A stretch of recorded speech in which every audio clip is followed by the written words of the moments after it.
चलिए, आप सभी को मेरा नमस्कार, good evening all of you. आदरणीय मुख्यमंत्री जी के इस अद्भुत अभ्युदय योजना में आप सभी लोगों का हार्दिक अभिनंदन और स्वागत है। Welcome all of you. आ जाइए और कॉपी और पेन लेकर बैठ जाइए और बढ़िया से जो है नोट्स बनाइए। और आज का टॉपिक भी बहुत महत्वपूर्ण है।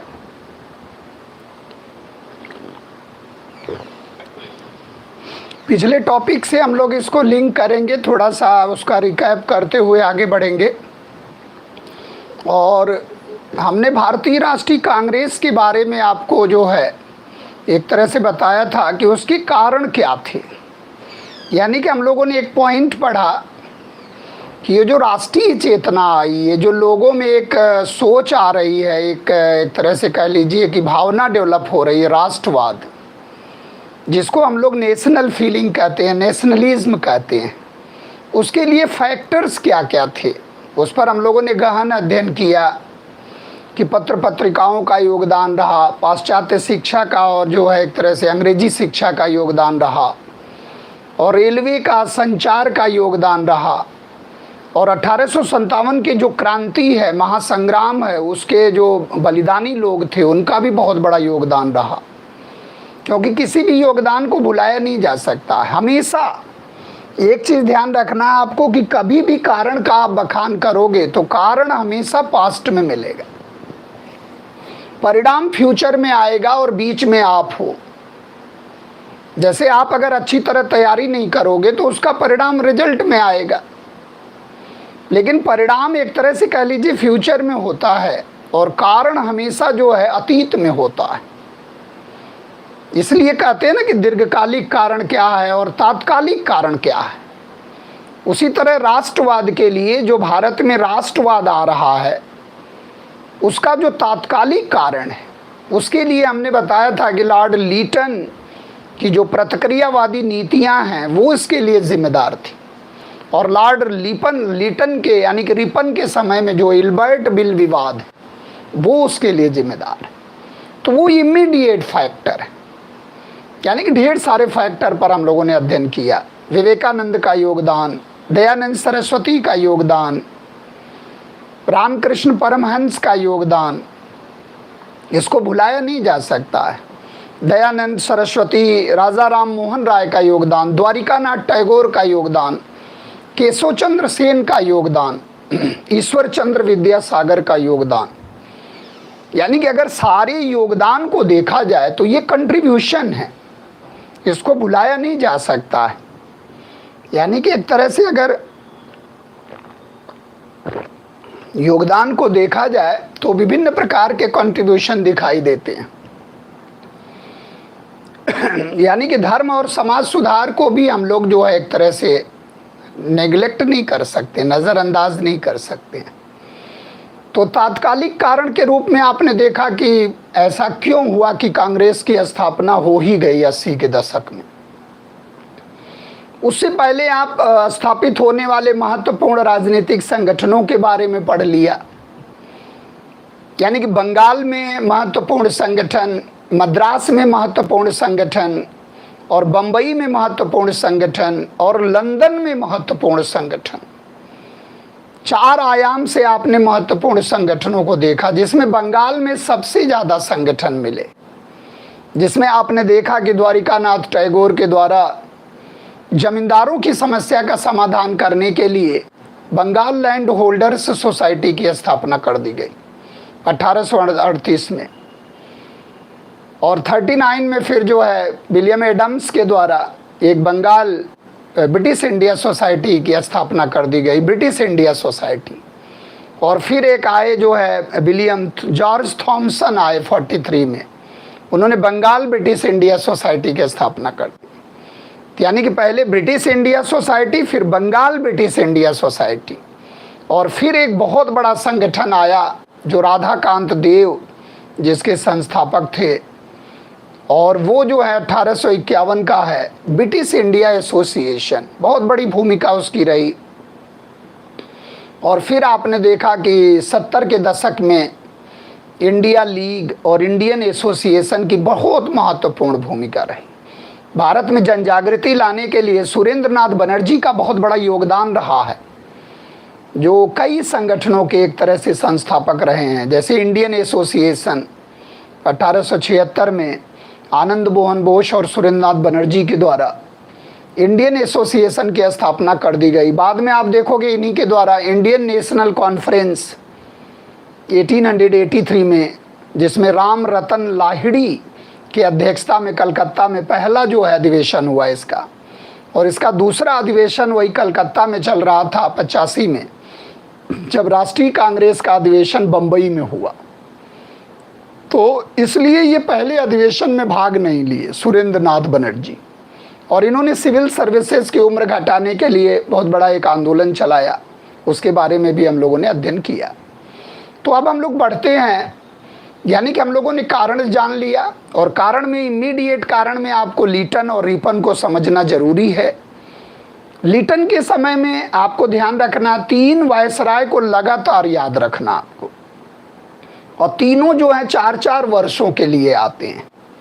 एक लॉर्ड लीटन, एक लॉर्ड रिपन और एक लॉर्ड डफरिन।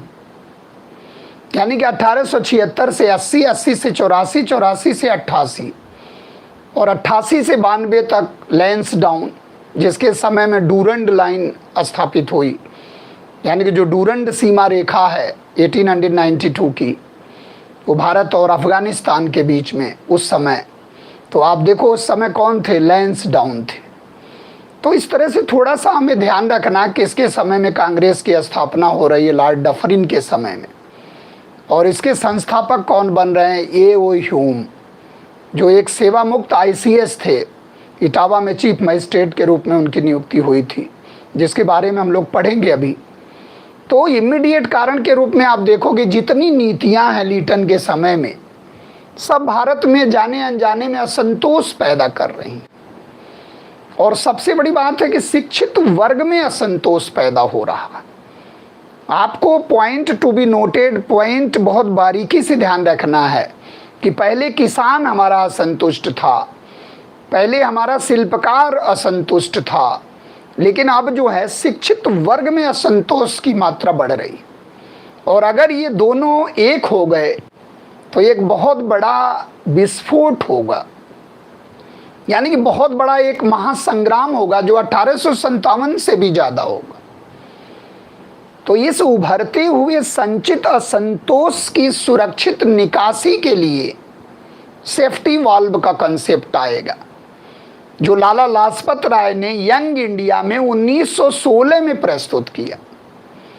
यानी कि सेफ्टी वाल्व का जो विचारधारा आ रही है वो लाला लाजपत राय के मस्तिष्क की देन है। उन्होंने ही उस बात को बताया, और जीवनी पढ़कर, यानी कि सारा जो एक तरह से खेला है वो विलियम बेडन वर्न के द्वारा जो ए.ओ. ह्यूम की जीवनी लिखी गई उस पर सब आधारित है कि लाइटनिंग कंडक्टर क्या है, सेफ्टी वाल्व क्या है। वो विचारधारा आता है कि सेफ्टी वाल्व का मिथक क्या है, वेदर इट वाज रियलिटी और इट वाज अनरियलिटी। तो मिथक क्या है, वास्तविकता है या कोई मनगढ़ंत कहानी है। तो उसको जब आप पढ़ोगे तो खुद पता चलेगा कि क्या प्रेशर था और वो प्रेशर रिलीज कैसे करना था। तब सेफ्टी वाल्व का, सुरक्षा कपाट का एक सिद्धांत आएगा। तो हम लोगों को इन चीज़ों को ध्यान रखना थोड़ा कि कैसे हम उनको विकसित करेंगे और कैसे समझेंगे। तो लीटन के समय में जितना भी हमने बताया, जैसे आयात शुल्क बढ़ा दिया गया, द्वितीय अफगान युद्ध हमारे धन से लड़ा गया, रॉयल्स टाइटल एक्ट लाया गया, 1877 में एक तरह से कह लीजिए कि प्रथम दिल्ली दरबार का आयोजन किया गया, और 1876 और 78 के बीच में आप सोचो बहुत भीषण अकाल पड़ा, जिसमें आप समझ लो कि मैक्सिमम आबादी काल के गाल में चली गई, और इन लोगों ने बिल्कुल ध्यान नहीं दिया। और दूसरी ओर जो है दिल्ली दरबार में खूब धन लुटाया, खर्च किया, जिसके कारण भारतीय जनमानस में एक बहुत बड़ा आक्रोश उत्पन्न हो रहा था। फिर आर्म्स एक्ट आया, फिर वर्नाकुलर प्रेस एक्ट आया, जो देसी भाषा के समाचार पत्रों पर एक तरह से प्रतिबंध लगाने की बात किया, जिसमें आपने देखा कि ईश्वर चंद्र का सोम प्रकाश जो पत्र था वो प्रतिबंध लगा उस पर, और उसको गैगिंग एक्ट कहते थे। No appeal, no appeal, no दलील, नो वकील, फैसला ऑन द स्पॉट, कोई कुछ सुनवाई नहीं, उसको जब्त कर देना था। यानी कि बहुत ढेर सारे उसके कारनामे रहे जिसके कारण भारत में एक असंतोष उत्पन्न हो रहा था, और उसी असंतोष की स्टडी कर रहा था कौन? सेवा मुक्त ICS ए.ओ. ह्यूम। नहीं तो ये कांग्रेस एक नेशनल प्लेटफॉर्म की बात अंग्रेज क्यों करेगा? आप खुद अपने दिमाग से सोचो कि अगर एक इंडियन नेशनल की बात कर रहा है, एक अंग्रेज कर रहा है और एकजुट होने की बात कर रहा है, तो ये तो बहुत बड़ा जो है एक तरह से विरोधाभास लग रहा। लेकिन हम लोग देखेंगे कि क्या वास्तव में भारतीयों के दुख दर्द से ये ह्यूम प्रभावित था, उसमें देखेंगे हम लोग कौन कौन से सुधार हैं उसके क्या है। तो अब हम लोग चलते हैं कांग्रेस की स्थापना की तरफ। यानी कि कांग्रेस की स्थापना हुई तो उसमें सेफ्टी वाल्व और लाइटनिंग कंडक्टर का काम कैसे करता सिद्धांत, और जो उदारवादी चरण में कांग्रेस रही उसकी उद्देश्य क्या थे, और उदारवाद और उग्र राष्ट्रवाद और गांधीवाद और क्रांतिकारी आंदोलन के मध्य डिफरेंसेस क्या हैं, उसको थोड़ा सा हम लोग आज अवलोकन करेंगे, और एक तरह से उग्र राष्ट्रवाद तक हम लोग पहुंचने का प्रयास करेंगे। लाल बाल पाल दत्त घोष। तो हम लोग देखते हैं थोड़ा सेफ्टी वाल्व का क्या कॉन्सेप्ट क्या है। यानी कि एक तरफ आप देखोगे तो तड़ित चालक का कंसेप्ट आ रहा है, और एक तरफ सुरक्षा कपाट का कंसेप्ट आ रहा। सुरक्षा कपाट यानी कि सेफ्टी वाल्व का कंसेप्ट आ रहा। और सेफ्टी वाल्व का मतलब क्या है कि आप एक कुकर की इमेजिन करो कि एक कुकर है जिसमें आप देखोगे कि एक जो है यहाँ पर एक सीटी लगी हुई है, और यहाँ पर उसका हत्था है, और यहाँ जो है एक सीटी लगी हुई है, और यहाँ एक वाल्व होता जो कम जो है परत का होता है वाल्व। और इस कुकर में आप देखो कि बहुत जो है रिलीज हो रहा, यानी कि बहुत विस्फोटक स्थिति इसकी रहती है, प्रेशर बहुत आता है इसमें। यानी कि जब इसमें प्रेशर आएगा और आप देखोगे कि इस प्रेशर को रिलीज करने के लिए कोई एक तरह से बाईपास रूट नहीं होगा, तो ये विस्फोटक स्थिति बनाएगा। यानी कि आप इसका अवलोकन करो कि अगर ये प्रेशर रिलीज नहीं हुआ तो ये बहुत बड़ा विस्फोट हो जाएगा। यानी कि एक सीटी के माध्यम से ये प्रेशर जाता रहता है, और वो एक तरह से, और अगर मान लो ये सीटी जाम हो जाए और ये वाल्व भी ना खुले तो इसका मतलब विस्फोट हो जाएगा। तो कांग्रेस का इस्तेमाल कैसे कर रहा है अंग्रेज? यानी कि कांग्रेस का इस्तेमाल कर रहा है कैसे? सुरक्षा कपाट के रूप में। और ये सुरक्षा कपाट का विचार जो है लाला लाजपत राय 1916 में प्रस्तुत कर रहे हैं। यानी कि लाला लाजपत राय यंग इंडिया में इस विचार को प्रस्तुत कर रहे हैं, और लाला लाजपत राय जो गरम दल के नेता हैं, लाजपत राय यानी कि यंग इंडिया में ये विचार बता रहे हैं कि इस तरह का कुछ मनसा था अंग्रेजों का। और वो कैसे बता रहे हैं? स्टडी करने के बाद 1912 में आप देखोगे तो बांकीपुर का अधिवेशन होता है कांग्रेस का, जिसमें आर्यन मुदुलकर उसके अध्यक्ष रहते हैं। बांकीपुर का अधिवेशन सबसे छोटा अधिवेशन माना जाता है, सबसे कम समय तक चलने वाला बांकीपुर का अधिवेशन है 1912, और उसमें मुदुलकर रहते हैं उसके अध्यक्ष। और वहाँ पर जो है ए.ओ. ह्यूम को भारतीय राष्ट्रीय कांग्रेस का पितामह घोषित किया जाता है। यानी कि एक तरह से कह लीजिए grand father of Indian national Congress.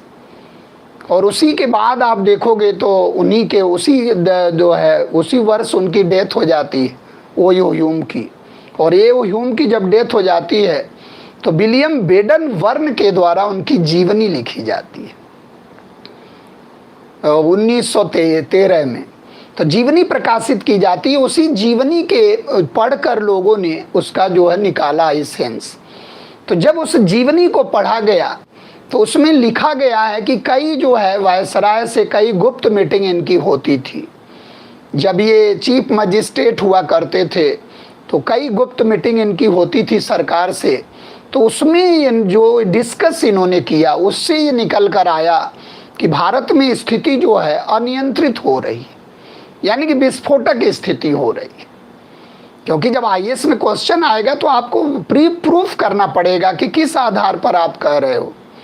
तो एक शिमला मीटिंग हुई, और शिमला मीटिंग हुई तो वहाँ जो है एक सीक्रेट फाइल प्रस्तुत की गई, यानी कि बहुत बड़ा दस्तावेज, एक 9 वॉल्यूम का दस्तावेज था, जिसमें एक तरह से कह लीजिए लिटन का समय था और उसको प्रस्तुत किया गया। और जब 1857 का विद्रोह था तो ये इटावा में सिटी मजिस्ट्रेट के पद पर था, चीफ मजिस्ट्रेट था इटावा का। और इसने लिखा है कि इतना ज़्यादा विद्रोह उधर हुआ कि हमें स्त्री भेष धारण करके भागना पड़ा। यानी कि एक प्रकार से अगर देखा जाए तो ये स्टडी कर रहा है। और ये सेवा मुक्त होने के बाद जब आप देखोगे 1882 में सेवा मुक्त हो जाता है आईसीएस पद से, स्कॉटलैंड का निवासी है। और सेवा मुक्त होने के बाद ये जो है शिमला में एक होमिकत वाला बाबा थे, वहाँ जाके ये फ्यूचर की विद्या सीखता था, यानी कि भविष्य में यानी कि क्या हो सकता उसकी एक विद्या सीखता था। तो इसको शिमला का सन्यासी भी कहते थे। तो वो विद्या सीखता था कि भविष्य में कहीं खतरे में तो नहीं है ब्रिटिश हुकूमत भारत में। तो इस तरह से उसने एक बयान एक तरह से जारी किया कि भाई भारत में जो ये असंतोष हो रहा है, शिक्षित वर्ग के मध्य हो रहा है, शिल्पकार है, दस्तकार है, कृषान है, व्यापारी है, जो अंग्रेजों की शोषणकारी नीतियों के कारण एक तरह से कह लीजिए बदहाल परेशान हो रहा है, गरीबी है, बेरोजगारी है, ये सब चीज़ें बढ़ रही हैं। तो बहुत बड़ा विस्फोट होने वाला, और उस विस्फोट को अगर सुरक्षित निकासी करना है तो एक अखिल भारतीय एक तरह से संगठन की स्थापना करना पड़ेगा, यानी कि एक अखिल भारतीय मंच देना पड़ेगा भारतीयों को, ताकि उनके असंतोष को डे बाई डे जो है उनके मांगों को सुरक्षित तरीके से निकासी किया जाए। और 1883 में आप देखोगे तो कलकत्ता विश्वविद्यालय को छात्रों को इन्होंने संबोधित भी किया था, और उसमें कहा था उन्हें कि ये साल्ट ऑफ द अर्थ हैं, यानी कि पृथ्वी के नमक के रूप में उन्हें संबोधित किया था। और कहा था कि आप उठो, संघर्ष करो, जागो और अपने हक हिस्से के लिए लड़ाई करो। यानी कि आप उसके वक्तव्य को देखोगे तो लगेगा कि एकजुटता की बात करता है। संघर्ष करो, अपने हक हिस्से के लिए लड़ाई करो। और भारत में बहुत से सुधार भी आप देखोगे, जैसे बाल सुधार एक्ट वगैरह आप देखोगे। उसके भारत के दुर्दशा पर उन्होंने बहुत से पत्र भी लिखा, स्त्री शिक्षा के, स्त्री सुधार के बारे में उन्होंने प्रयास किया। तो आप इस तरह से देखोगे जो देसी भाषा के समाचार पत्र छपते थे उसका भी ह्यूम ने समर्थन किया। तो इन सब चीज़ों को देखकर, और एक जो है पीपल्स फ्रेंड, यानी पीपल्स फ्रेंड करके एक तरह से लोगों के मित्र करके इनका एक पत्र प्रकाशित हुआ। और एक इनका पत्र था जिसमें भारत के दुर्दशा का इन्होंने वर्णन किया, एंड ओल्ड मैंस होप करके है, एंड ओल्ड मैंस होप करके इनका एक पत्र है, जिसमें इन्होंने भारत के दुर्दशा के बारे में लिखा। और भारत के दुर्दशा पर इनको दुख भी होता था, और ये जब भारत रोता था तो ह्यूम भी रोता था। यानी कि इस तरह से अगर देखा जाए तो अंग्रेज ये चाह रहा, और इस बात की पुष्टि भी हो जाती है कांग्रेस की स्थापना के बाद, क्योंकि पहले ही अधिवेशन में आप देखते हो मुख्य सचिव हेनरी कॉटन है वो भाग लेते हैं, दूसरे अधिवेशन में ग्रैंड पार्टी देता खुद जो है वायसराय लॉर्ड डफरिन, तीसरे अधिवेशन में आप देखोगे मद्रास का जो लोकल गवर्नर रहता वो पार्टी देता है, और चौथा अधिवेशन तो अंग्रेजी अध्यक्ष बन जाता है जॉर्ज यूले। तो ये सर्वेक्षण हमें करना है कि कांग्रेस की स्थापना किस परिस्थितियों में हो रही, तब हम लोग कांग्रेस के पहले दौर में देखेंगे कि कांग्रेस के मोटिव्स क्या हैं, और कांग्रेस की डिमांड क्या है, और कांग्रेस की कार्य प्रणाली क्या है, और कांग्रेस के अंतर्गत आप देखोगे तो बढ़ता हुआ जनाधार क्या है। तो ये बात आपको समझ में आ गई होगी कि ये जो रिलीज यानी कि प्रेशर जो बढ़ रहा है उसके सुरक्षित निकासी के लिए सेफ्टी वाल्व का कंसेप्ट दिया गया। तो कांग्रेस के लोगों ने भी कहा कि जो कांग्रेस रूपी भवन है उसके ऊपर कौन है? उसके ऊपर ये ह्यूम है। तो जो भी वज्रपात होगा, जो भी लाठीचार्ज होगा, जो भी अंग्रेज अत्याचार करेंगे, तो वो चूंकि संस्थापक उसका ह्यूम है, इसलिए वो लाइटनिंग कंडक्टर का काम करेगा। यानी कि जो बिजली गिरेगी, जो विद्युत प्रतिरोधक का काम करेगा। अब आप देखो कि कैसे संकल्पना की गई। अब इसको नाम दिया गया क्या? Lightning conductor. विद्युत प्रतिरोधक का काम करेगा ये ह्यूम, क्योंकि यही जो है संस्थापक है, यही सचिव रहा, यही महासचिव के पद पर रहेगा 1906 तक। यानी कि जो सरकारी दमन का चक्र चलेगा कांग्रेस के ऊपर, तो उस भवन में कौन है? भारतीय लोग हैं। और उस भवन में ऊपर कौन लगा? लाइटनिंग कंडक्टर के रूप में कौन है? एओ ह्यूम है। और लाइटनिंग कंडक्टर का काम आप जानते ही हो कि क्या करता? तड़ित चालक। यानी कि जो आकाश से थंडर बोल्ट होता है बिजली, उसको आसपास बाइफरकेट कर देता और उस मकान को सुरक्षित कर देता। यानी कि अब कांग्रेस वाले क्या कह रहे हैं? If you consider Congress as a safety wall, तो Congress consider you as a lightning conductor.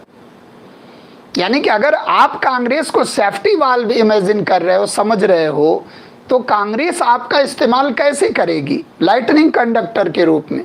और जो भी वज्रपात होगा उसको सुरक्षित एक तरह से तो जो है सुरक्षा मिलेगी उससे।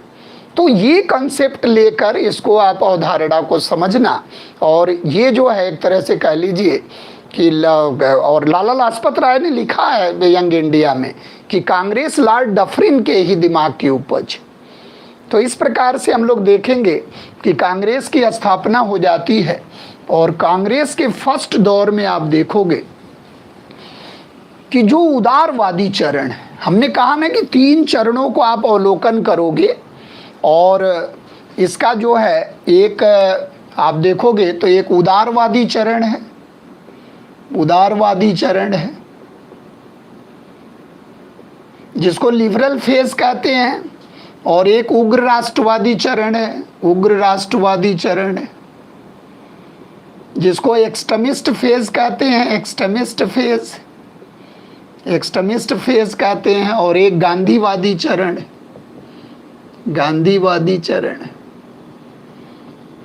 इनको गांधीयन फेज कहते हैं, गांधीयन फेज, गांधीयन फेज है लास्ट फेज है जो सत्य अहिंसा सत्याग्रह की बात करता है। और इससे आप देखोगे, अब इससे प्रतिक्रिया हुआ तो कौन पैदा हुआ? ये पैदा हुआ। अब इससे प्रतिक्रिया होगा तो कौन पैदा होगा? क्रांतिकारी, क्रांतिकारी चरण पैदा होगा। यानी कि जब जब इनसे निष्कासन, इनसे जब निराशा होगी तो क्रांतिकारी पैदा होगा। और फिर बैलेंस करेंगे कौन? गांधी जी। सत्याग्रह जो सबसे प्रभावी साधन है। यानी कि अब आप देखो कि पहली राजनीति किसकी हो रही है? 1885 से लेकर 1905 तक ये लिबरल फेज है, जिसको हम लोग मॉडरेट्स भी कहते हैं। इसमें ढेर सारे नेता आएंगे, आप ध्यान रखना, मॉडरेट्स। और मॉडरेट्स में, और इसके बाद आप देखोगे लाल बाल पाल दत्त घोष, लाल बाल पाल दत्त घोष, अरविंद घोष और अश्वनी कुमार दत्त, लाला लाजपत राय, बिपिन चंद्र पाल, बाल गंगाधर तिलक और ए.के. दत्ता, अश्वनी कुमार दत्त और अरविंद घोष, ये जो है द्वितीय दौर के लीडर रहेंगे। और ये जो है 1905 से लेकर 1919 तक। और इसी में आप देखोगे इन्हीं के दरमियान शुरू हो जाएगा क्रांतिकारी आंदोलन, और गांधीवाद लास्ट फेज में आएगा। अब इसको आप कंपैरेटिव एक बार समझ लो, कंपैरेटिव स्टडी कर लो इसका आप। ये 2 फेज में आएगा, इसको अलग से टॉपिक हम लोग पढ़ेंगे। 1897 से लेकर और 1917 तक, क्योंकि रॉलेट कमेटी गठित हो जाएगी और उसने रिपोर्ट दिया, और फिर रॉलेट एक्ट आ जाएगा, जलियांवाला बाग हत्याकांड हो जाएगा। ये पहले दौर का क्रांतिकारी आंदोलन यहाँ समाप्त हो जाएगा। और फिर बी फेज में आप देखोगे तो 1924 से लेकर 10 वर्षों तक चला ये, 34 तक। और पहले फेज में आप देखोगे तो पहले फेज में स्वदेशी भी रहता, विदेशी भी रहता। यानी कि जो भारत में क्रांतिकारी आंदोलन चला, जैसे आप देखोगे बंगाल है और अपना महाराष्ट्र है, पंजाब है, उत्तर प्रदेश है, और बाहर भी जाता है ये। यानी कि विदेशों में आप देखोगे तो लंदन है, पेरिस है, और अमेरिका है, कनाडा है। ये कामागाटा मारू कांड, तोसा मारू कांड और गदर आंदोलन, उस तरह का जो घटनाएं जो प्रथम विश्व युद्ध की परिस्थितियां बन रही, उससे पहले आप देखोगे तो गदर आंदोलन का पूरा मूवमेंट, यानी कि छापामार शैली, यानी कि गुरिल्ला युद्ध पद्धति के द्वारा आंदोलन किए जाने का प्रयास किया जा रहा है, जिसको गदर मूवमेंट के नाम से जानते हैं हम लोग, लाला हरदयाल के द्वारा सैन फ्रांसिस्को में। तो ये एक आंदोलन चलेगा जिसमें आप देखोगे भगत सिंह, सुखदेव, राजगुरु, अशफाकुल्ला खां, यहाँ मिलेंगे चंद्रशेखर आज़ाद, और एक दौर रहेगा प्रफुल्ल चाकी चापेकर ब्रदर्स के रूप में और खुदीराम बोस के रूप में ये दौर रहेगा। यानी कि क्रांतिकारी आंदोलन भी इसी दौर में देखने को मिलेगा। तो ये विचारधाराएं हैं, इनको समझना हमें कि कैसे जो है ये कर रहे हैं और इनकी जो है कार्य प्रणाली क्या है, इनके तौर तरीके में अंतर क्या है। तो आप एक चीज़ दिमाग में रखो कि ये जो है ये petition prayer but no protest, यानी कि एक तरह से प्रतिवेदन आवेदन, यानी कि मांग रखना, लेकिन किस तरीके से, संवैधानिक तरीके से, और मांग न माने जाने के बाद सक्रिय आंदोलन न करना। ये सक्रिय आंदोलन में विश्वास नहीं करते हैं, ये सक्रिय जन आंदोलन में विश्वास नहीं करते हैं। ये petition prayer but no protest, petition prayer वाले हैं ये, और सक्रिय आंदोलन नहीं करना चाहते हैं। और ये देखोगे आप, ये भी मांग रखेंगे, ये भी पत्र पत्रिकाओं के आधार पर मांग रखेंगे, और लेकिन ये सक्रिय जन आंदोलन में विश्वास करते हैं, सक्रिय जन आंदोलन में विश्वास करते हैं। जो एक्सट्रीमिस्ट ग्रुप वाले हैं सक्रिय जन आंदोलन का समर्थन करते हैं, विश्वास करते हैं और सक्रिय जन आंदोलन करते हैं। और लेकिन है क्या, दोनों अहिंसात्मक। इस बातों को ध्यान रखना लिखते समय, ये विचारों से उग्र हैं लेकिन गोली बम पिस्टन की राजनीति इनकी भी नहीं। तो ध्यान रखना है कि बोथ और नॉन वायलेंस, अहिंसात्मक, यानी कि आपको एक तरह से दिमाग में रखना है कि कांग्रेस के मंच से अहिंसात्मक आंदोलन ही चले, चाहे वो गांधीवादी चरण हो, चाहे वो उग्र राष्ट्रवादी चरण हो, चाहे उदारवादी चरण हो। लेकिन इनके नीतियों से जब नाराज होते थे युवा, तो वो क्रांतिकारी रास्ते पे चले जाते थे, और जो क्रांतिकारी रास्ते पे चला गया युवा, वो गोली बम पिस्टन की राजनीति करता था। यानी कि यहाँ आप देखोगे कि अपनी बात को मनवाने के लिए, यानी कि पूर्ण स्वराज्य की प्राप्ति के लिए, पूर्ण स्वराज्य की प्राप्ति के लिए ये पूरे हिंसा में विश्वास करते थे। यानी कि गोली बम पिस्टन वाले हैं, ये गोली बम पिस्टन की राजनीति में विश्वास करते थे। यानी कि बमबार्ड की राजनीति में, बम बनाने की राजनीति में विश्वास करते थे, बम बनाने की राजनीति में विश्वास करते थे। गोलीबारी के राजनीति में गोली, बम बनाना, पिस्टल, यानी कि अहिंसात्मक नहीं, हिंसात्मक गतिविधियों में विश्वास करते थे। हथियार की राजनीति में विश्वास करते थे, अस्त्र शस्त्र की राजनीति में विश्वास करते थे। और आपने देखा होगा कि बहुत से अलीपुर षड्यंत्र केस, नासिक षड्यंत्र केस, हावड़ा षड्यंत्र केस, दिल्ली षड्यंत्र केस, पेशावर षड्यंत्र केस, लाहौर षड्यंत्र केस और मेरठ षड्यंत्र केस, ढेर सारे षड्यंत्र केस आएंगे, कॉन्स्पिरेसी केस आएंगे। तो जगह जगह पर आप देखो, पहला ही आया कि मानिकपुर जो है वो अलीपुर षड्यंत्र केस आ गया 1908 में। फिर जंक्शन का लेकर वो जो है नासिक षड्यंत्र केस आ गया नासिक के जो है एक तरह से कह लीजिए।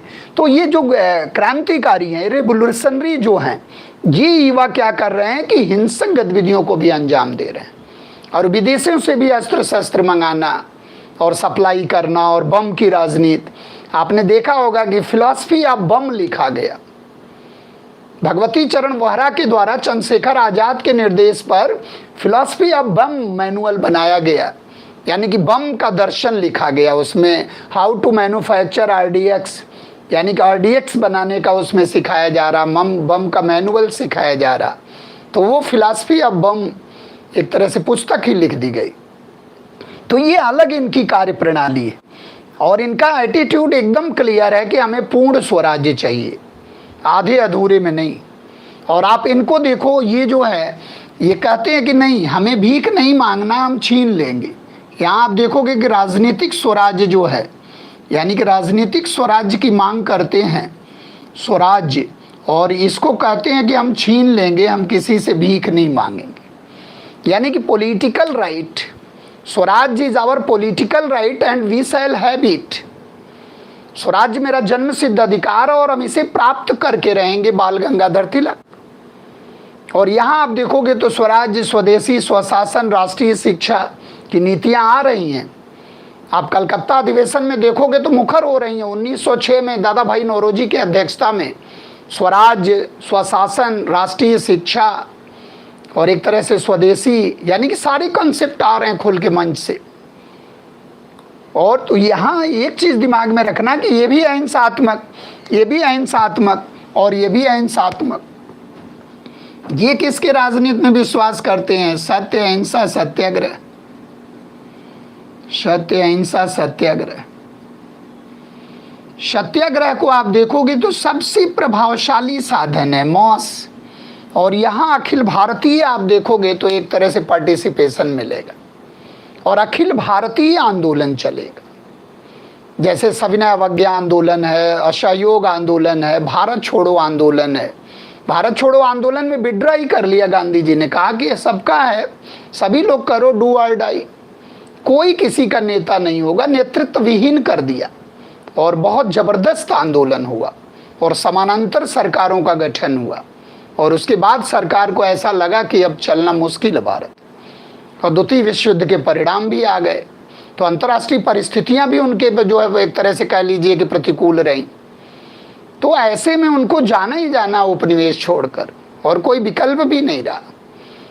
तो आज़ादी में सारे फैक्टर्स काम कर रहे हैं। ऐसा नहीं है कि मॉडरेट्स का कम योगदान है जैसा कि एक्सट्रीमिस्ट वाले कहते हैं, लेकिन हमें ऐसा मूल्यांकन नहीं करना। तिलक को आप देखोगे और लाला लाजपत राय को आप देखोगे तो तिलक गोखले का जब भी संवाद होता है तो वो तो उसको पॉलिटिकल मेंडिकेंसी कहते हैं कि ये राजनीतिक भिक्षावृत्ति है। लेकिन उस चीज़ को हमें नहीं स्वीकार करना ना कि वो राजनीतिक भिक्षावृत्ति है, क्योंकि शुरुआती दौर में आप देखो जो कार्य इन्होंने किया वो कार्य उस समय देशकाल परिस्थितियों के लिए सूटेबल थे। और अगर इन्होंने नींव इतनी मजबूत नहीं रखा तो इतना बड़ा साम्राज्य कैसे चला और कैसे इतना बड़ा आंदोलन चला। तो ये जो राष्ट्रीय आंदोलन चला, यानी कि 1885 से लेकर 1947 तक जो चला, क्योंकि अगर ये हिंसात्मक होता तो दमनात्मक कार्रवाई करके दमन कर दिया जाता। लेकिन आप देखो कि यहाँ जो रही कांग्रेस की नीति जो है, यहाँ आप देखोगे तो बिल्कुल एकदम क्लियर है कि हमें औपनिवेशिक स्वराज्य चाहिए, यानी कि हम ब्रिटिश सरकार के अंदर ही रहकर अपनी बातों को कहते रहेंगे और ना मानी गई तब भी कोई दिक्कत नहीं।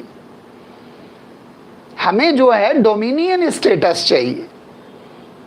और पूर्ण स्वराज्य कहाँ आता है? पूर्ण स्वराज्य आप देखो जब गांधी जी के कमान में आता हाथ में, तब जाकर वो नेहरू के लाहौर अधिवेशन, यानी कि कांग्रेस में अगर देखा जाए पूर्ण स्वराज्य की एंट्री तो गांधीवादी चरण में मिलेगी। और क्रांतिकारी का तो हमेशा ही उद्देश्य था कि हमें पूर्ण स्वराज्य चाहिए, हमें आधा अधूरा नहीं चाहिए।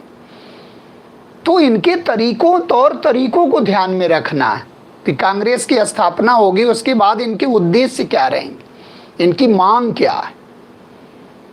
तो इस दौर में हम लोग देखेंगे कि हम लोग लाला लाजपत राय, बाल गंगाधर तिलक, बिपिन चंद्र पाल, अश्वनी कुमार दत्त, अरविंद घोष को पढ़ेंगे हम लोग इसमें।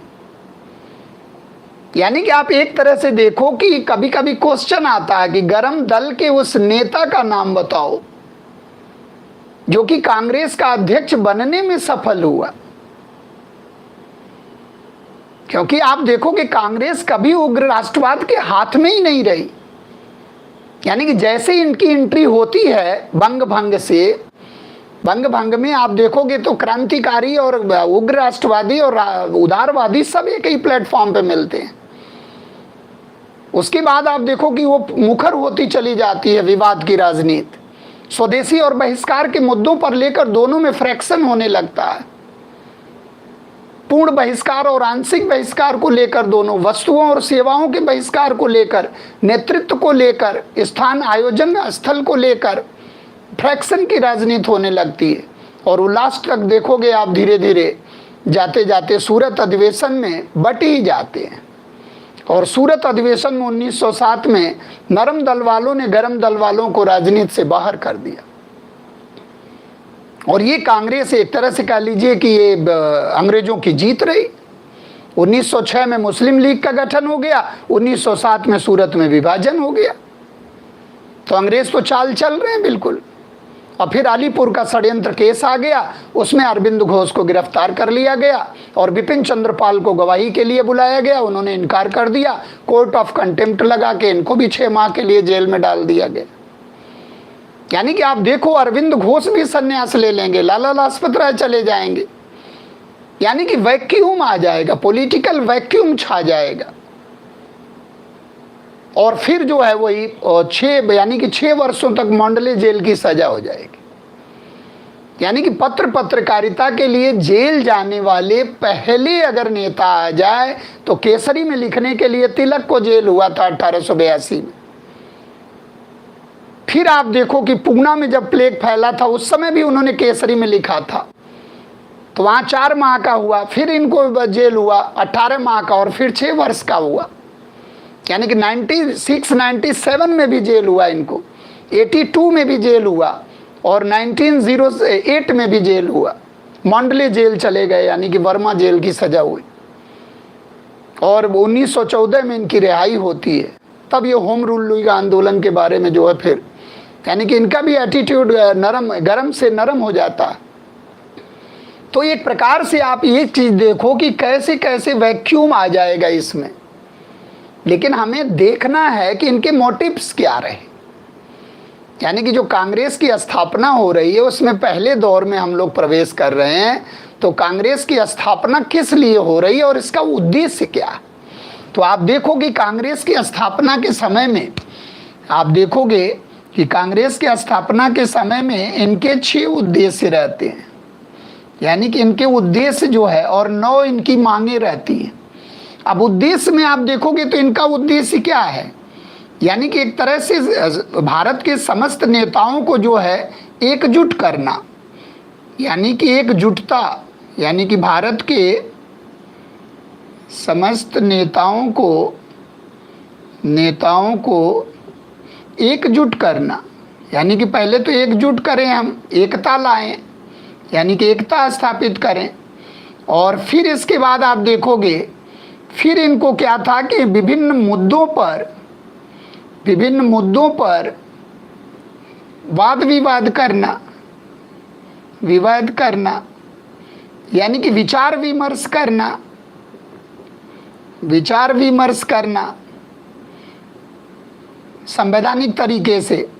फिर क्या था, फिर एक तरह से कह लीजिए कि एक सामान्य जो है दिशा निर्देश बनाना, गाइडलाइन बनाना कि कांग्रेस किस प्रिंसिपल पर काम करेगी वो दिशा निर्देश बनाना।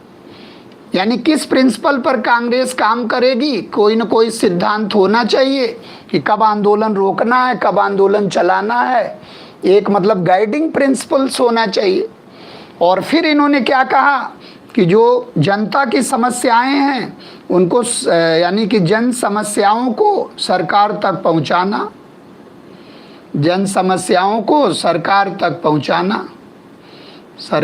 पहुंचाना। इसके बाद आप देखोगे एक बहुत ही महत्वपूर्ण पॉइंट है कि यानी कि भारत और ब्रिटेन के मध्य, ये बहुत इंपॉर्टेंट पॉइंट है, ब्रिटेन के मध्य मधुर संबंध स्थापित करना, मधुर संबंध स्थापित करना,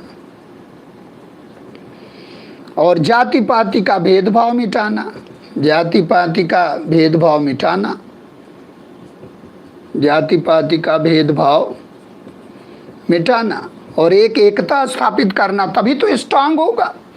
अब आप देखोगे ये जो है, जो सेफ्टी वाल्व का कंसेप्ट आ रहा है, उसका कहीं ना कहीं डाउट यहाँ भी हो रहा, और ये जो चीज़ें आ रही हैं कि हम ब्रिटेन और भारत के मध्य जो है एक मधुर संबंध, एक कोरिलेशन स्थापित करेंगे, ये मोटिव्स कांग्रेस रख रही। तो कांग्रेस के जो मोटिव्स हैं शुरुआती दौर में, जो 6 ऑब्जेक्टिव्स इसके हैं कि हम कैसे एक रूपता स्थापित करेंगे, अपने बातों को कैसे हम प्रस्तुत करेंगे, संवैधानिक तरीके से अपनी बात को हम अंग्रेज़ों के सामने रखेंगे और विचार विमर्श उसमें करेंगे, लेकिन हम कोई सक्रिय जन आंदोलन नहीं चलाएंगे। तो आपने देखा होगा कि पहले दौर में कोई जन आंदोलन नहीं चला। तो हमें इस चीज़ों पर थोड़ा सा फोकस रखना कि ये उद्देश्य जो है ये हमेशा के लिए उद्देश्य बने रहेंगे। तो आपने देखा भी कि गांधी जी जब प्रथम विश्व युद्ध के दौरान, जब प्रथम विश्व युद्ध शुरू हो गया, सेंट्रल पावर्स और उधर जो आप मित्र देश एलाइड देशों के मध्य जो है, तो एलाइड देश के मध्य फ्रांस, ब्रिटेन वगैरह था, और इधर तुर्की था, जो है तुर्की था, और एक तरह से कह लीजिए ऑस्ट्रिया था, और जर्मनी था सेंट्रल पावर में। तो आपने देखा कि भारत में जब युद्ध की, यानी कि भारत को जब युद्ध में शामिल कर लिया ब्रिटेन ने, तो ये रिक्रूटिंग सार्जेंट की भूमिका निभाते थे। यानी कि अंग्रेजी न्यायप्रियता में विश्वास करना, अंग्रेजी न्यायप्रियता में विश्वास करना, जब तक रॉलेट नहीं आ गया, जलियांवाला बाग हत्याकांड नहीं आ गया, तब तक एक बहुत बड़े आंदोलन की तरफ नहीं बढ़े। लेकिन जब जलियांवाला हत्याकांड हो गया तो वहाँ से फिर ये मुखर होने लगे, फिर असहयोग आंदोलन वगैरह शुरू कर दिए। लेकिन फिर आपने देखा कि चौरी चौरा में हिंसक घटना हो गई, और फिर उसको जो है एडजर्न कर दिए, वहाँ स्थगित कर दिए। फिर युवा जो है वो क्रांतिकारी रास्ते पर चले गए। तो युवाओं को जब जब ये लगा, क्योंकि कोई अगर प्रॉपर स्ट्रेटजी और एक नेतृत्व बहुत बढ़िया मिला होता और एक मास पार्टिसिपेशन होता युवाओं के साथ, क्योंकि वो वायलेंट रहते थे इसलिए मास पूरा साथ नहीं देता था, क्योंकि हिंसा बहुत ज़्यादा दिनों तक नहीं चल सकती है। सरकार के विरुद्ध कभी कोई हिंसा करेगा तो उसको दबा दिया जाएगा। इसलिए तरीका क्या है कि अपनी बात को मनवाने के लिए अहिंसात्मक आंदोलन तो आप चला सकते हो, लेकिन हिंसात्मक आंदोलन का रवैया अपनाओगे तो सरकार जो है उसको, चाहे कभी किसी समय की सरकार हो, तो ये चीज़ ध्यान रखना है कि सरकार के विरुद्ध। इसीलिए आप देखोगे कि क्रांतिकारी को उनके दृष्टिकोण में क्या कहा गया, टेररिस्ट की संज्ञा दे रहे हैं, लेकिन जबकि सबसे बड़े राष्ट्रवादी कौन है, ये क्रांतिकारी हैं। हम लोग इनको सबसे बड़ा राष्ट्रवादी मानते हैं, लेकिन उनकी भाषा में ये जो है एक तरह से कह लीजिए कि उग्रवादी। और कभी कभी आप देखते हो विवाद हो जाता है, भगत सिंह को लोग लिखने लगते हैं, उस पर FIR वगैरह होने लगते हैं कि नहीं भगत सिंह को आप कैसे लिख दोगे भाई।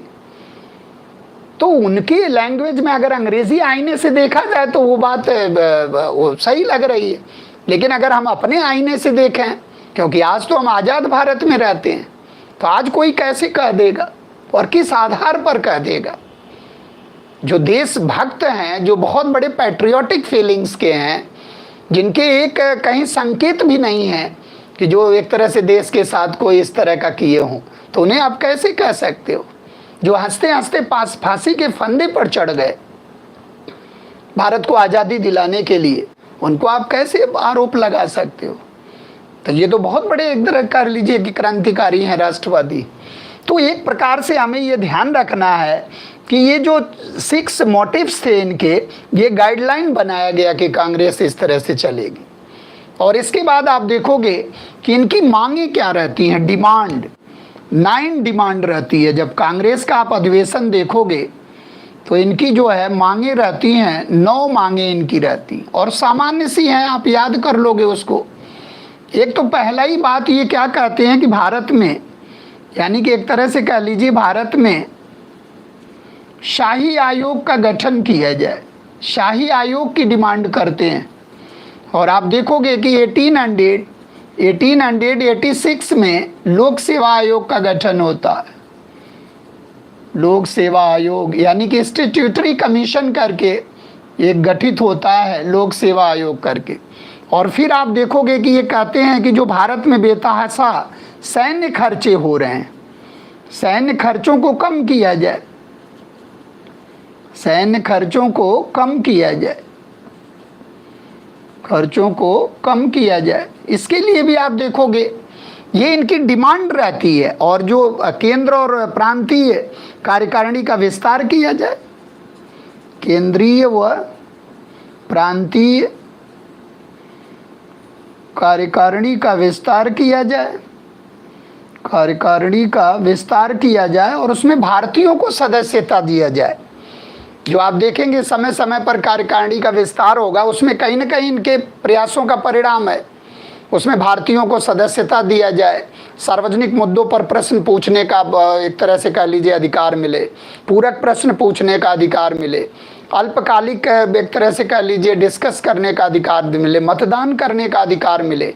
धीरे धीरे आप देखोगे एक्सटेंशन मिलता जाएगा और इसमें मांगे धीरे धीरे पूरी भी होंगी।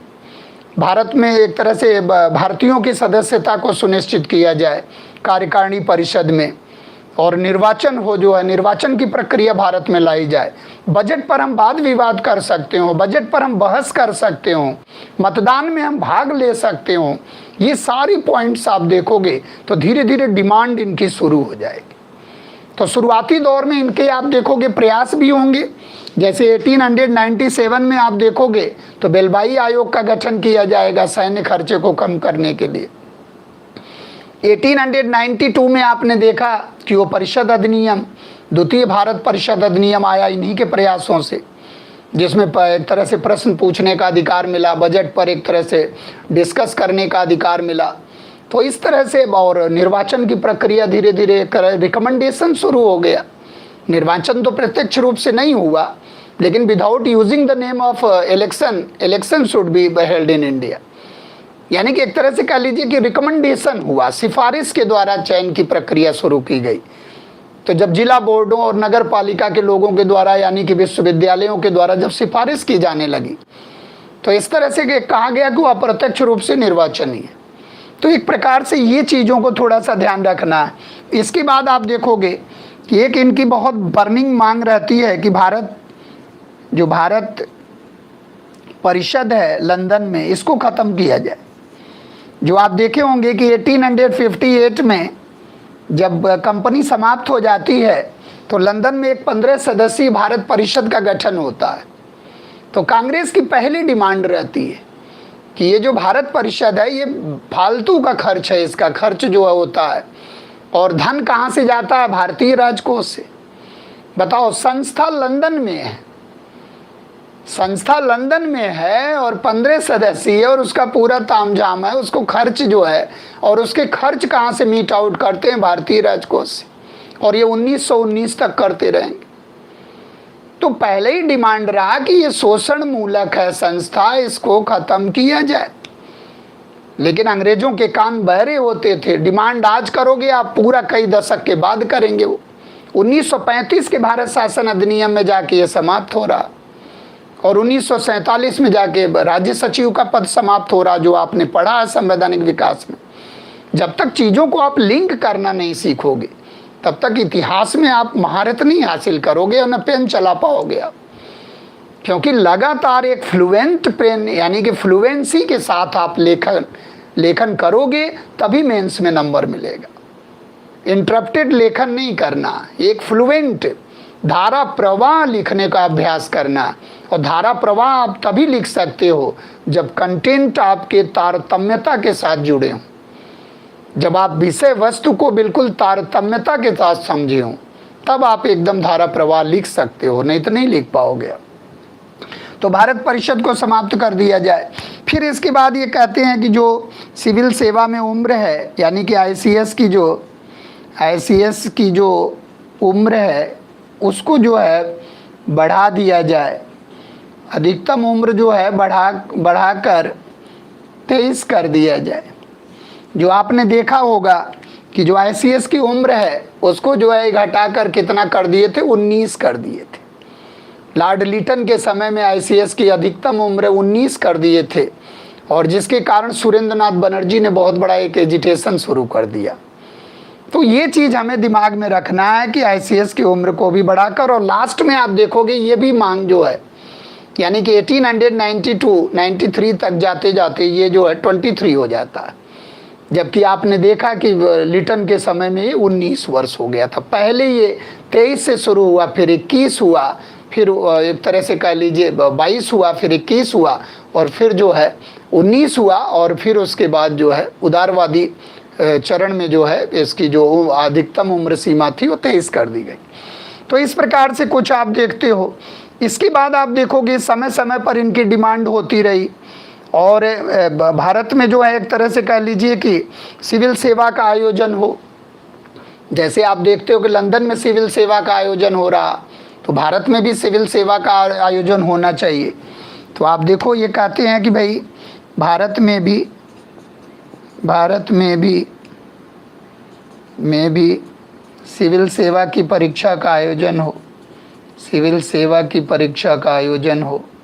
यानी कि एक तरह से अगर आप देखो तो ये बात जो कहते हैं कि सिविल सेवा का आयोजन किया जाए भारत में, और वो बात भी मानी गई, लेकिन बाद में मानी गई 1923।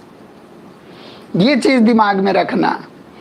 यानी कि 1923 में इलाहाबाद में पहली बार सिविल सेवा का परीक्षा कराई जा रही, नहीं तो आप देखो 1855 से चल रही परीक्षा लंदन में आयोजित हो रही है। और सत्येंद्रनाथ टैगोर एक तरह से कह लीजिए कि 1863 के बैच में पहले आईसीएस बन रहे हैं। तो इस तरह से आप देखोगे कि पूरी डिमांड को आप देखो कि इनकी डिमांड क्या हो रही, और दूसरी चीज़ क्या है कि पूरा जो इनकी मांगे हैं इनको पूरे भारत में विस्तारित किया जाए।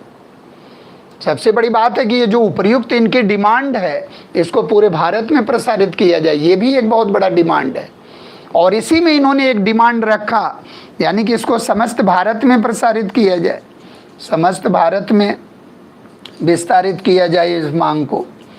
और दूसरी चीज़ क्या है कि लास्ट में इन्होंने एक मांग रखा कि जो हमारा अगला अधिवेशन होगा, क्योंकि ये पहले अधिवेशन की मांग है, तो जो हमारा 86 का अधिवेशन होगा उसको भी निर्धारित कर दिया गया कि वो कलकत्ता में होगा, और उसके जो अध्यक्ष बनेंगे वो दादा भाई नौरोजी बनेंगे। तो इस प्रकार से हमें ध्यान रखना है कि कैसे कैसे इनके उद्देश्य और मांगों को एक तरह से आपने समझने का प्रयास किया। अब इसके बाद हम लोग देखते हैं, इसको एक बार आप नोट कर लीजिए और इसको समझ लीजिए, समय समय पर इसको हम लोग आगे बढ़ते रहेंगे। अब हम लोग देखते हैं कि कांग्रेस जो है, जो भारतीय राष्ट्रीय कांग्रेस है, उसकी स्थापना जब होती है यो ह्यूम के द्वारा,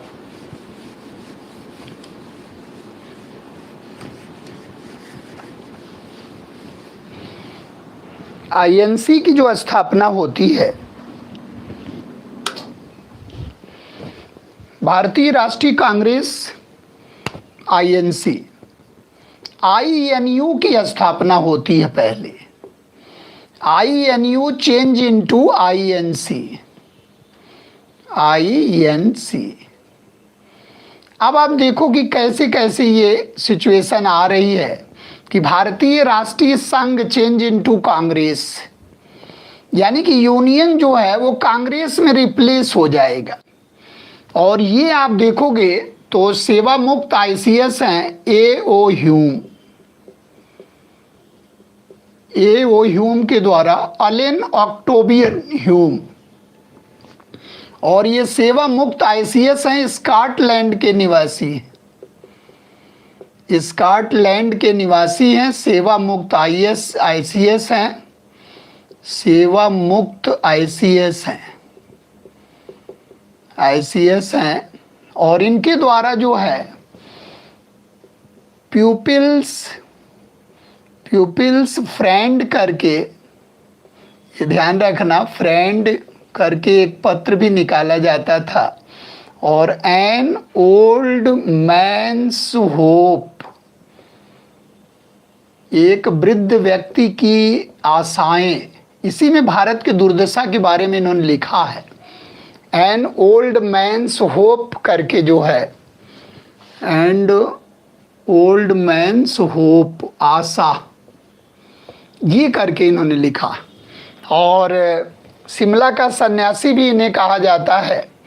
और इन्होंने ही एक तरह से इनके जो लेखनीकार हैं आप देखोगे तो ये जो है 1885 से लेकर और 1906 तक ये महासचिव के पद पर भी रहे हैं, महासचिव के पद पर रहे हैं। और 1912 का जो बांकीपुर का अधिवेशन होता है कांग्रेस का, बांकीपुर अधिवेशन में इनको जो है पितामह की उपाधि दी जाती है, पितामह की उपाधि दी जाती है। और इसको ध्यान रखना है कि ये अधिवेशन सबसे छोटा रहता है और आर्यन मुदोलकर करके हैं इसके जो है, मुदोलकर इसके अध्यक्ष हैं। और इसी से पहले आप देखते हो कि जो 1911 का जो बिशन नारायण दर वाला है उसमें जनगण मन पहली बार गाया गया था। जो राष्ट्रगान हमारा है, जो रविंद्रनाथ टैगोर के द्वारा लिखा गया राष्ट्रगान, जनगण मन का पहली बार जो गायन हुआ वो जो है 1911 वाले कलकत्ता अधिवेशन में हुआ। और जो 1896 का है कलकत्ता अधिवेशन में, उसमें हमारा जो है वंदे मातरम उद्घोष किया गया, वंदे मातरम गाया गया बंकिम चंद्र चटर्जी का। तो जो रविंद्रनाथ टैगोर हैं उनके द्वारा जो लिखा गया वो समझ लो 3 देशों का गान बनता है। एक तो अमार सोनार बांग्ला लिखा उसने, उन्होंने बांग्लादेश का एक बनता है राष्ट्रगीत, और एक है जो है नमो नमो माता करके श्रीलंका का राष्ट्रगीत है, वो भी रविंद्रनाथ टैगोर के द्वारा, और एक जनगण मन अधिनायक जय। यानी कि 3 देशों का आप देखोगे तो जो नेशनल सॉन्ग है यानी कि राष्ट्रगीत है, राष्ट्रगान है, वो उन्होंने लिखा। और जो नेशनल एंथम है उसको 1896 वाले, जिसमें रहमतुल्लाह सयानी थे अध्यक्ष, और उसी रहमतुल्लाह सयानी वाले में 1896 वाले में ही पहली बार ड्रेन थियरी प्रकाशित की गई। जो दादा भाई नौरोजी की ड्रेन थियरी थी उसको कांग्रेस के किस अधिवेशन में प्रकाशित किया गया, तो वो 1896 का अधिवेशन। तो ये भी चीज़ों को थोड़ा सा आपको बारीकियों को ध्यान रखना कि कैसे कैसे आप यो होम को समझोगे।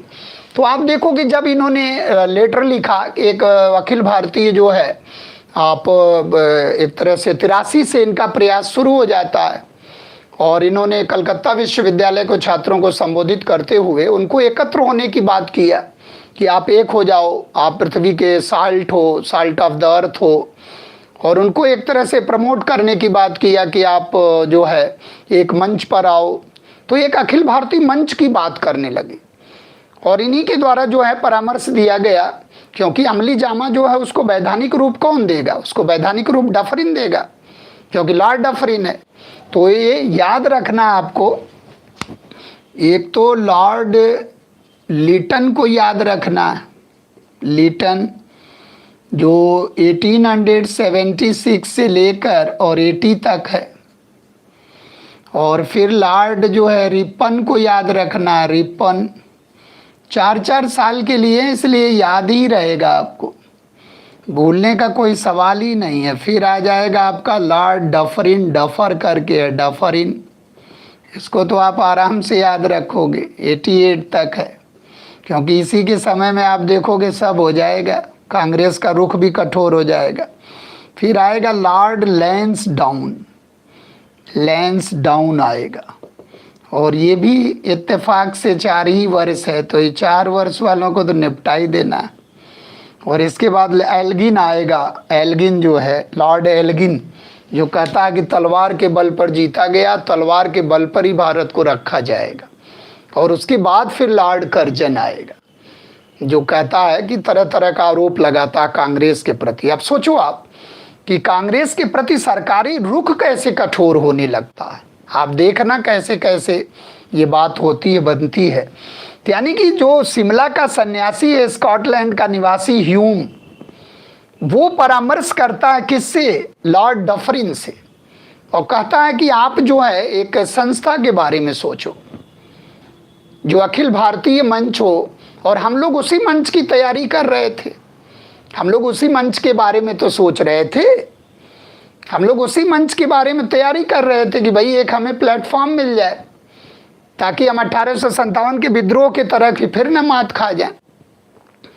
हम अखिल भारतीय मंच के चक्कर में हैं क्योंकि हम अपने विफलता का अध्ययन कर रहे हैं कि हमारा जो फेल्योर हो गया 1857 के विद्रोह में, वो कहीं नेतृत्व के अभाव में और मंच के अभाव में हुआ। और वो मंच के लिए हम प्रयास भी कर रहे हैं। आपने देखा भी कि मद्रास महाजन सभा, Bombay presidency association, India league, Indian association, Poona सार्वजनिक सभा, इवन लंदन में भी संस्था स्थापित कर दिया गया दादा भाई नौरोजी के द्वारा। ईस्ट इंडिया एसोसिएशन 1866 में, आप सोचो, Indian London India society, London India जो कमेटी, तो लंदन में भी 60 के दशक में ये पहुंच गए वहां समर्थन जुटाने के लिए। तो ये चीज हमें ध्यान में रखना है कि लॉर्ड डफरिन के समय में कांग्रेस आ रही है और इसको एक वैधानिक रूप मिल रहा। तो आप देखोगे कि कांग्रेस जो है, इससे संबंधित जो दस्तावेज था, एक तो 1883 में इन्होंने कलकत्ता विश्वविद्यालय के छात्रों को प्रमोट किया, और फिर 1885 में आप देखोगे, यानी कि एक तरह से कह लीजिए दिसंबर में, यानी कि 5 दिसंबर को हिंदू में ये बात प्रकाशित हो गई। हिंदू, द हिंदू समाचार पत्र था, हिंदू में यह बात प्रकाशित हो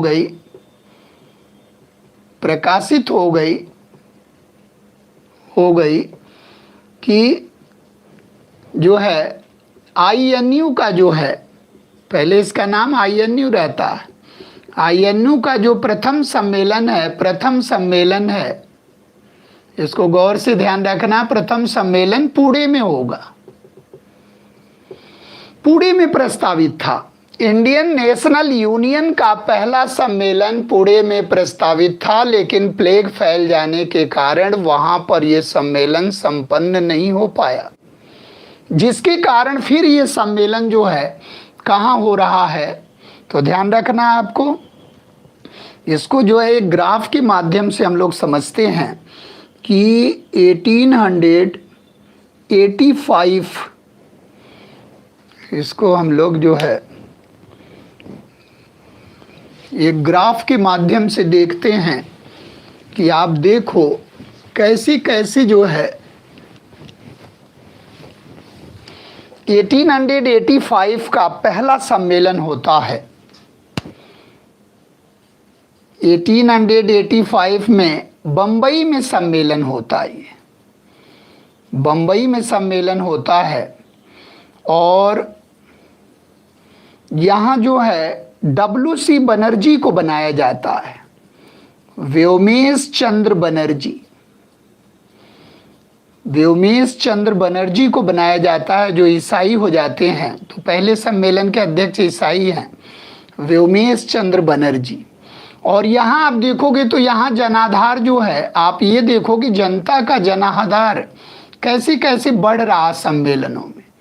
यहाँ 72 सदस्यों ने भाग लिया था, 72 सदस्यों ने भाग लिया था, और इसमें 1/3 आप देखोगे तो पत्रकार ही हैं, पत्रकार हैं। 72 सदस्यों ने भाग लिया था। इसका मतलब कि कांग्रेस में जनता का जो जन आधार है, आप देखो जन आधार ये बढ़ रहा, इस ग्राफ से पता चल जाएगा आपको। अब आप देखो कि यहाँ जो है पहला सम्मेलन, और इसमें जो भारत राज्य यानी कि जो यहाँ मुख्य सचिव थे हेनरी कॉटन इसमें शामिल हुए थे, हेनरी कॉटन इसमें शामिल हुए थे। अब देखो आप सरकार की तरफ से कैसे स्वागत इसका किया जा रहा और कैसे इसका रुख चेंज होगा। इसके बाद आप देखोगे तो 1886 का जो सम्मेलन होगा वो कलकत्ता में होगा, और यहाँ ग्राफ आप देखोगे बदल जाएगा। यानी कि यहाँ INU को आपने देखा कि दादा भाई नौरोजी के परामर्श से ये INC में बदल गया उसी वर्ष। INC, यानी कि with the advice of Dadabhai Naoroji it change into INC। और INC यानी कि कांग्रेस का मतलब क्या है? Get together. कांग्रेस का मतलब है लोगों का समूह, यानी कि अपनी बातों को रखने के लिए, ब्रिटिश साम्राज्य के प्रति अपने जो है मांगों को रखने के लिए हम 3 दिनों के लिए एक जगह एकत्र होंगे दिसंबर में लास्ट में। इसीलिए 28 से 31 दिसंबर के मध्य ये सम्मेलन आयोजित किए जाते हैं। इसीलिए आप देखो अश्वनी कुमार दत्त वगैरह इसको क्या कहते हैं? 3 दिनों का तमाशा। कुछ लोग राष्ट्रीय मेले का एक तरह से दोष लगाते हैं। तो ये चीज़ों को आप देखोगे तो ये कहते हैं कि भाई हम अपनी बात को रखने के लिए, इसीलिए इसका नाम कांग्रेस पड़ा। और कांग्रेस किसकी देन है? कांग्रेस का सुझाव किसने दिया? दादा भाई नौरोजी। और कांग्रेस शब्द कहाँ से लिया गया? आप जानते ही हो, नॉर्थ अमेरिका के संविधान से है। यानी कि उत्तरी अमेरिका के संविधान में आप देखोगे तो हाउस ऑफ रिप्रेजेंटेटिव और सीनेट और मेन जो है वहाँ का संसद जो कांग्रेस है। तो एक चीज दिमाग में रखना है कि बंबई अधिवेशन में जनाधार आप देखो 72 सदस्य, और 72 सदस्य नॉन स्टॉप अंग्रेजी बोलने वाले, और 1/3 पत्रकार, वकील, पत्रकार आप देखो। और सबसे ज्यादा अगर पार्टिसिपेशन आप देखोगे तो एक तरह से कह लीजिए कि बॉम्बे प्रेसिडेंसी से था, चूंकि बंबई में भी हुआ। तो आप देखोगे बॉम्बे प्रेसिडेंसी से सर्वाधिक आए 38 सदस्य, और 21 सदस्य आए मद्रास से, और 7 सदस्य आप देखोगे तो उत्तर प्रदेश जो संयुक्त प्रांत था, उत्तर प्रदेश व अवध वाले से 7 सदस्य, और पंजाब और बंगाल से आप देखोगे 3 सदस्य।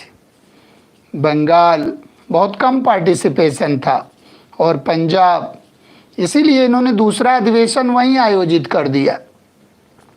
3-3 सदस्य थे। तो ये क्वेश्चन बार बार आता है कि सर्वाधिक सदस्य जो है कहाँ से पार्टिसिपेट किए। तो अब आप देखो कि दूसरा अधिवेशन जो हुआ वो कलकत्ता में आयोजित किया गया, और यहाँ कौन बने? Grand old man of India दादा भाई नौरोजी। दादा भाई नौरोजी, और दादा भाई नौरोजी बनते हैं, और दादा भाई नौरोजी 3 बार कांग्रेस के अध्यक्ष बनते हैं, और तीनों को आपको याद रखना।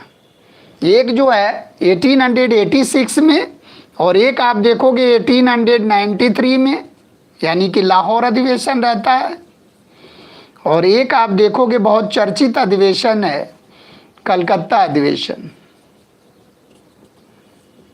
1906 में, जहां इनके सचिव रहते हैं मोहम्मद अली जिन्ना, और वही पढ़ते हैं इनके भाषण को। और मोहम्मद अली जिन्ना जो है मुस्लिम लीग का विरोध भी करते हैं। तो आप चीज़ों को कनेक्ट करना सीखो कि दादा भाई नौरोजी दूसरे अधिवेशन में, और फिर यहाँ 93 में भी लाहौर अधिवेशन, और 1906 में भी दादा भाई नौरोजी कलकत्ता अधिवेशन में रहते हैं। और जहाँ जो है स्वदेशी, स्वराज्य, स्वशासन, राष्ट्रीय शिक्षा से संबंधित बातों को कांग्रेस के मंच पर रखा गया। इसीलिए क्वेश्चन आता कभी कभी कि कांग्रेस के मंच से स्वदेशी स्वराज्य को हाईलाइट करने वाले कौन थे? दादा भाई नौरोजी। क्योंकि इन्होंने अंतर्राष्ट्रीय कांग्रेस का सम्मेलन हुआ था एम्स्टर्डम में 1904 में। 1904 में भारतीय कांग्रेस, सोशलिस्ट कांग्रेस का एक सम्मेलन हुआ था एम्स्टर्डम, द हेग में। और वहां इन्होंने कहा था कि भारत की समस्या का समाधान क्या है? स्वराज्य। तो ये जो स्वराज्य, स्वशासन है, ये भी उदारवादियों की देन है, जो कांग्रेस के आर्थिक नीतियों का पर्दाफाश करना है, समाचार पत्रों के माध्यम से जनमानस को अपनी, यानी कि इनके आर्थिक नीतियों का, इनकी आलोचना करना है। वो भी किस दौर में हो रहा है? वो भी उदारवादी नेताओं के द्वारा हो रहा है। तो इसलिए हमें कम नहीं आंकना, इन्हें कम करके नहीं आंकना। तो ये चीज हमें दिमाग में रखना है कि दादा भाई नौरोजी, और यहां समझ लो आप ग्रैंड पार्टी देता है कौन? डफरिन। डफरिन आप देखो कि यहां के आए हुए लोगों को गार्डन पार्टी देता है, गार्डन पार्टी देखकर स्वागत करता है, गार्डन पार्टी देता है। और यहां ग्राफ आप देखो, यहां ग्राफ बढ़ गया, यहां ग्राफ आप देखोगे तो यहां ग्राफ बढ़ जाएगा, यहां ग्राफ हो जाता है, यहां 400 से ऊपर पहुंच जाते हैं सदस्य, यानी कि 434 सदस्य यहां भाग लेते हैं। यानी कि अब आप देखो कि जन आधार कैसे कैसे बढ़ रहा है और एकदम बूस्ट अप आ रहा है उसमें जन आधार। और यहां आप देखो यानी कि अंग्रेज जो है बार बार अप्रूवल कर रहा, स्वागत कर रहा। और इसके बाद आप देखोगे जैसे ही हम लोग थर्ड में पहुंचे 1887, यानी कि मद्रास अधिवेशन हुआ। और यहां आप देखोगे मद्रास अधिवेशन में बदरुद्दीन तैयबजी, 2-4 अधिवेशन आपको प्रारंभ वाले ध्यान रखना है। बदरुद्दीन तैयबजी पहले मुस्लिम लीडर बने, बहुत राष्ट्रवादी लीडर थे मुस्लिम। तो बदरुद्दीन तैयबजी की अध्यक्षता में हुआ, जबकि कांग्रेस का रुख क्या था, कांग्रेस का मूल एकदम सरकार का मूल उद्देश्य क्या था, मुस्लिम वर्ग को कांग्रेस से दूर रखना। क्योंकि आपने देखा ही कैसे कैसे इन्होंने पाला फेंका और वो फूट डालो और राज करो की नीति। यानी कि 1857 के विद्रोह के बाद ये हिंदू समर्थक हो गए अंग्रेज। और W हंटर की वो किताब आई इंडियन मुसलमान 1870 में जो है, उसके बाद इनका रुख बदल गया, इन्होंने पाला बदल दिया। और उसी समय आप देखोगे सर सैयद अहमद खां के द्वारा मोहम्मदन एंग्लो ओरिएंटल स्कूल और कॉलेज की स्थापना अलीगढ़ में की जा रही, और 76 में वो सेटल हो जा रहे हैं अलीगढ़ में। तो आप देखो कैसे पक्ष जो अंग्रेज बदल रहे हैं, यानी कि पहले किसके समर्थक बन रहे हैं और बाद में पाला बदल दे रहे हैं, अंग्रेजों के समर्थन में आ जा रहे हैं और हिंदुओं को दूर कर दे रहे हैं।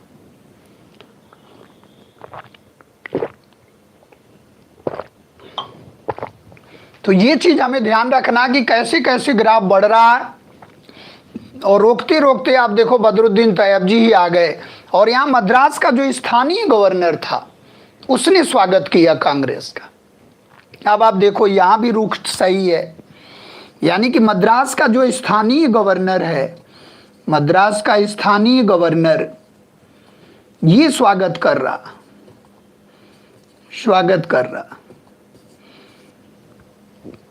और यहाँ मुस्लिम ही अध्यक्ष बन जा रहा, आप सोचो। और यहाँ आप देखोगे यहाँ ग्राफ जो है काफ़ी बढ़ जाता, यहाँ आप ग्राफ देखोगे तो और बढ़ेगा। अब यहाँ ग्राफ बढ़ता है और यहाँ ग्राफ बढ़कर पहुँच जाता है 607, यानी कि 600 प्लस हो जाता है।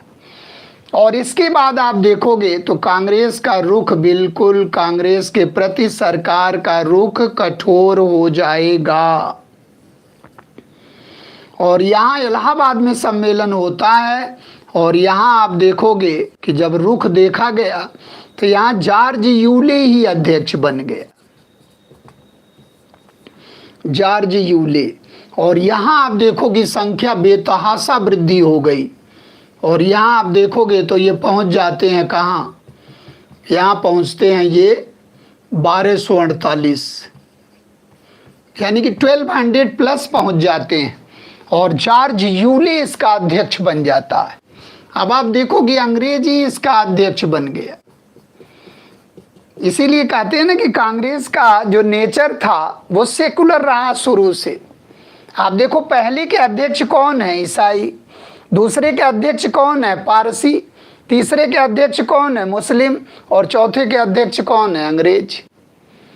यानी कि आप एक तरह से देखो तो secular in nature, secular nature दिखाई दे रहा।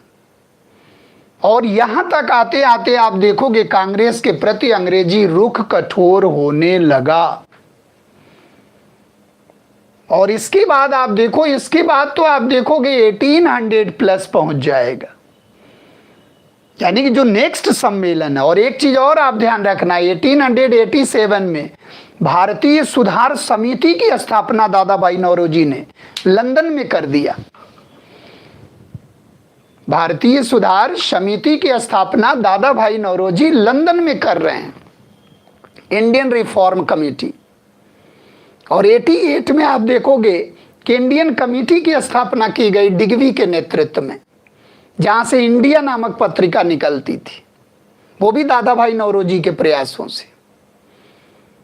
और 90 तक आते आते आप देखोगे 89 में यह अधिवेशन होगा, यानी कि आप देखोगे बेडन वर्ण के द्वारा, बेडन वर्ण के नेतृत्व में, यानी कि फिर अंग्रेज आ जाएगा 89, विलियम बेडन वर्ण। और इसके बाद आप देखोगे फिरोज शाह मेहता के नेतृत्व में होगा 90 वाला, और 90 में ही डिसाइड किया गया कि 92 का जो अधिवेशन होगा वो एक तरह से कह लीजिए लंदन में होगा। और 90 वाले में ही आप देखो पहली बार महिलाओं ने भाग लिया, और कादम्बिनी गांगुली थी कलकत्ता विश्वविद्यालय के स्नातक जिन्होंने इसको संबोधित किया। यानी कि अब धीरे धीरे इनके प्रति इनका रुख बदल रहा। अब आप देखो रुख बदल रहा, तो कांग्रेस, अब आपसे क्वेश्चन पूछा जाता है कि कांग्रेस के प्रति सरकारी रुख कठोर होने लगा कब से, जबकि सरकार ही उसकी स्थापना कर रही है, सरकार ही उसका स्वागत कर रही है, और सरकार ही अल्टीमेटली उसका विरोध करेगी। इसका मतलब सरकार की मंशा पूरी नहीं हो रही है, सेफ्टी वाल्व का कंसेप्ट विफल हो रहा, यानी कि उग्र राष्ट्रवाद का धीरे धीरे विकास हो रहा। इन्हीं दौर में आप देखोगे धीरे धीरे, ऐसा नहीं है कि उग्र राष्ट्रवाद एक बैग आ जाएगा, ये इनके नीतियों के प्रतिक्रिया स्वरूप आएगा। उग्र राष्ट्रवाद के विकास के फैक्टर में आप देखोगे एक बहुत बड़ा फैक्टर क्या है, 20 वर्षों से हमने मांगा रोटी और मिला पत्थर। लाला लाजपत राय का कोटेशन है क्या, 20 वर्षों से उदारवादियों ने मांगा और उसका इल्जाम क्या हुआ, पत्थर मिला।